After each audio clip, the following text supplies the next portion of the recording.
papakita ko na sa inyo guys yung aking successful propagation na Philippine dwarf snake plant. Ayan. Anyway guys, 3 months na siya sa akin. Medyo mabagal lang siya magkaroon ng babies. Pero sure naman ako na talagang buhay siya. Ito naman guys, yung tinanggal ko is natanggal na talaga siya kasi na overwatering. Pero hinayaan ko lang siya dyan. Baka mag-ugat pa. Yung pinaka mother plant nito guys is namatay na. Kaya talagang iniingatan ko na mabuhay ito kasi maubusan talaga ako ng collection. Binili ko rin to sa Shopee. Alam niyo ba guys, lahat ng plants ko almost sa Shopee ko nga nabili at mura lang. At pinapalago ko na lang siya. Dahil mas matipid kasi kapag bumili ka sa Shopee, 50 pesos, 80 pesos, 100 pesos.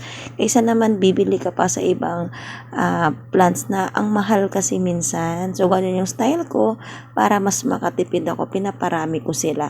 Ang gamit ko din soil is more in rice again guys. Hindi ko na siya didiligan kasi nga basa na yung soil niya at si snake plant kasi mabilis talaga siya malusaw kapag masobrahan ng dilig.